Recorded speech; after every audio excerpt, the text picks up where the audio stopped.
નમસ્કાર, જય ભારત. આ સીસીટીવી જે તમને હું બતાડવાનો છું એ પોલીસ, ગુજરાત પોલીસ જે કહે છે સેવા, શાંતિ અને સુરક્ષા, આ મોટો તેમના ઉપર જ લાગુ નથી પડતો, તેની હકીકત છે. આ સીસીટીવી તમારી સલામતી માટે તમને બીવડાવવાના જરૂર છે. આ સીસીટીવી હું માગું છું કે ગુજરાતના નાયબ મુખ્યમંત્રી પાસે પહોંચે. આ સીસીટીવી ગુજરાતના ડીજીપી પાસે પણ પહોંચે અને ગુજરાતના તમામે તમામ પોલીસ અધિકારીઓ આ સીસીટીવી જુએ. કારણ કે આ વિડીયો જે છે, જે પાટણના ચાણસમાંથી આવ્યા છે, તે કોઈ જેવા તેવા વિઝ્યુઅલ નથી. આમાં પોલીસ ઊભી પૂંછડીએ ભાગી રહી છે. આ 10-12 કાર લઈને આવતા ગુંડાઓ જે છે તે પોલીસને ભગાડી રહી છે. ખાખીનો ખોફ ક્યાં ગયો? આ 1-2 ઘટના નથી, પાછલા અઠવાડિયાથી કેટલી બધી ઘટનાઓ જે છે તે ગુજરાત પોલીસમાં આવી રહી છે, જેમાં પોલીસના સલામતી સામે જ પ્રશ્ન ઊભા થઈ રહ્યા છે. પોલીસની સલામતી જ નથી તો તેઓ આપણી સલામતી કઈ રીતે કરવાના? આ સામાન્ય સવાલ તમને પણ થશે જ્યારે આ સીસીટીવી તમે જોશો. આખી ઘટના શું છે પહેલા એ કહું, અને આક્રોશ કેમ છે સમાજમાં, અને આ ઘટના પછી પોલીસે પોતાની ઉપર ખાખી પર જે દાગ લાગ્યો છે, જે ડરનો દાગ લાગ્યો છે, તેને દૂર કરવો જ પડશે. મૂળ વાત એવી છે કે પાટણના ચાણસ્મા ગામે એક ફાર્મ હાઉસ હતું. ચાણસ્માની અંદર એક ફાર્મ હાઉસ છે અને ત્યાં પશુધન નિરીક્ષક તરીકે ભાવેશભાઈ જે છે તે તેમનું આ ફાર્મ હાઉસ હતું અને તેઓ ત્યાં અંગત અદાવતના કારણે 15થી 20 યુવકો આવે છે અને ગેટ પર તોડફોડ કરે છે અને તેના કારણે ફાર્મ હાઉસની અંદરના એક માણસ જે છે તેણે પોલીસને ફોન કર્યો અને ભાવેશભાઈને ફોન કર્યો અને ત્યારબાદ પોલીસ જે છે તેમને PCR 1 પર ફોન આવે છે.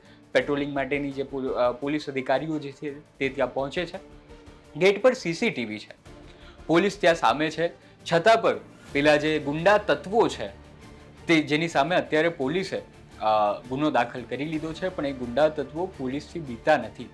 પોલીસની હાજરીમાં જ તેઓ જે કામ કરવા આવ્યા છે તેઓ કરે છે, ફાર્મ હાઉસને નુકસાન પહોંચાડે છે અને ભાવેશભાઈ સાથે જે અંગત અદાવત હતી તેઓ પોલીસની સામે કહી રહ્યા છે કે ભાવેશને બારે કાઢો, ભાવેશને બારે કાઢો. ભાવેશ તો ત્યારે ભાવેશભાઈ જે મુખ્ય જે ત્યાંના માલિક છે તે ત્યારે અમદાવાદમાં હતા તેવી માહિતી અમને મળી રહી છે. પણ આ જે લોકો હતા, આ જે હિંસક લોકો હતા, જેઓ પોલીસથી પણ ગભરાયા નહીં, તેઓ આવી રીતે કરતૂત કરી રહ્યા હતા અને પછી 1, 2, 3, 15 જેવી ગાડીઓ આવતા પોલીસ જે છે તેને પણ ભાગી જવું પડે છે. હવે આ એક ઘટના નથી, હજી ગઈકાલે જ ગુજરાત તકે એક વિડીયો બનાવ્યો હતો ને તેમાં તેમણે પોલીસ પર જે એક જ દિવસમાં 3 અલગ અલગ હુમલાની ઘટના, કંઈ ભાવનગર હોય, વડોદરા હોય કે અમદાવાદ શહેરમાં જ પોલીસ ઉપર જે હુમલાની ઘટના થઈ, તે હજી તો અમે લોકોએ વિડીયો અપલોડ કર્યો તેના થોડા જ કલાકોમાં આ આખી નવી ઘટના બની. 15મી માર્ચની આ ઘટના હતી, રવિવારની જ આ ઘટના હતી, પણ અત્યારે પ્રકાશમાં આવી છે તે કહી રહ્યો છું. હવે ખાખી પર જે દાગ લાગ્યો છે તેને દૂર કરવો જ રહ્યો. આ ઘટના બની તેમાં પોલીસને 11,000 સંભવિત 11 તેમણે પથ્થરમારો પણ કર્યો પોલીસની વાન પર, સાઈડ કાચ તૂટી ગયો, બમ્પર પર ડેન્ટ આવ્યો છે અને તેના કારણે અત્યારે પોલીસ અધિકારીઓ જે હતા તે કોઈ ઘાયલ નથી થયા, પણ પોલીસ અધિકારીએ ફરિયાદ નોંધાવી, તેમાં કહ્યું કે 11,000 જેટલાનું નુકસાન આવ્યું છે. પણ અમે કહીએ છીએ કે 11,000નું નુકસાન નથી, એ આખા ગુજરાત પોલીસ પર પથ્થરમારો કરાયો છે અને ખૂબ જ વધારે આ વિશ્વાસનું નુકસાન છે, હજારોનું નુકસાન નથી આ. અને અત્યારે ડીજીપી KLN રાવ સાહેબ અને હર્ષ સંઘવીએ આમાં એક્શન લેવું જ પડશે. આ બિફોર આફ્ટર આના બનાવવા જ પડશે. તમને એવું હોય કે રાયોટિંગનો ગુનો નોંધીએ, ફરજ રૂકાવટનો ગુનો નોંધીએ, પણ તેવું નથી.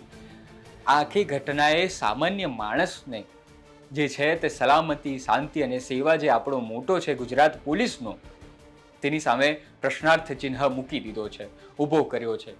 સામાન્ય માણસ જે અત્યારે ખૂબ ખુન્નસમાં હોય છે કે ભાઈ પોલીસ અમારી ફરિયાદ નોંધતી નથી અને તેવા સમયે જો આવા ઘટનાઓ બને તો ક્યાં જાય?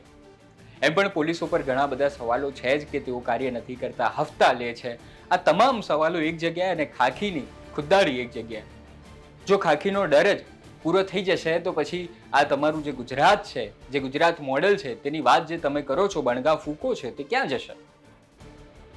આ યુપી અને બિહાર બનાવવાની વાત થઈ રહી છે. આ યુપી અને બિહાર આવા ટર્મ જે લાગુ પડે છે તેનું કારણ એ જ હતું કે પોલીસ ત્યાં એક્શનમાં નહોતી અને ત્યાં ગુંડા રાજ હતું. તો શું ગુજરાતમાં ફરીથી ગુંડા રાજ આવી રહ્યું છે?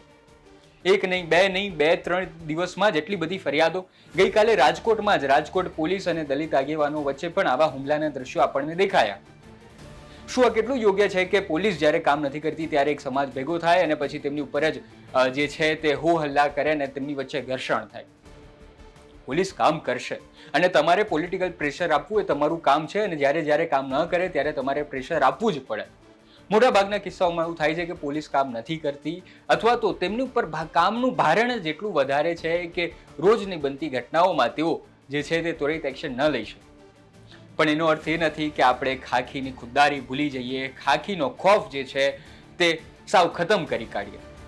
આ ગુજરાત પોલીસના તમામ અધિકારીઓને હાથ જોડીને વિનંતી છે કે સામાન્ય પ્રજા જે છે તેમની વચ્ચે જે સેવા, સલામતી અને શાંતિની આપણે વાતો કરીએ છીએ તે વાતોને ફરીથી પ્રસ્થાપિત કરવી પડશે. કમિશનરથી લઈને મોટા જેટલા પણ અધિકારીઓ છે તેમણે આ બાબતે ખૂબ જ વધારે ચોકસાઈપૂર્વક કામ કરવું પડશે. જ્યારે ફક્ત રીલ બનાવવાથી એવું સાબિત નથી થતું કે ખાખી કામ કરી રહી છે, પોલીસ કામ કરી રહ્યું છે. જો આવા ઘટનાઓ બનતી જ રહેશે, આવી રાજકોટ અને અમદાવાદ શહેરમાં અને સુરતમાં તો આએ દિન એવી ઘટનાઓ બનતી રહી છે જ્યાં પોલીસને ઊભી પૂંછડીએ ભગાડવામાં આવે છે. આવું લખતા અમને પત્રકાર તરીકે શરમ લાગે છે કે પોલીસ ઊભી પૂંછડીએ ભાગી. શું કામ ભાગે પોલીસ ઊભી પૂંછડીએ? ગુંડાઓ ભાગવા જોઈએ, જે ખોટું કામ કરે છે તે ભાગવા જોઈએ. પણ ગુજરાતની પોલીસ આવી ક્યારથી થવા લાગી? આ સવાલ સામાન્ય વ્યક્તિનો છે, જવાબ પોલીસે આપવો જ રહ્યો. હવે આ પાટણમાં જે છે આખી ઘટના બની હતી તેમાં અધિકારીઓએ તે જેટલા પણ લોકો હતા સીસીટીવીની મુજબ તેમની ઓળખ કરીને ફરિયાદ કરી છે, પણ અહીં ફરિયાદથી કામ નહીં ચાલે. અહીં આપણે એક વિસ્તૃત રીતે જોઈએ તો ગુજરાત પોલીસ પર પ્રશ્ન આવ્યો છે, તેમની કામગીરી પર પ્રશ્ન આવ્યો છે, તેમની પોતાની સલામતી પર પ્રશ્ન આવ્યો છે.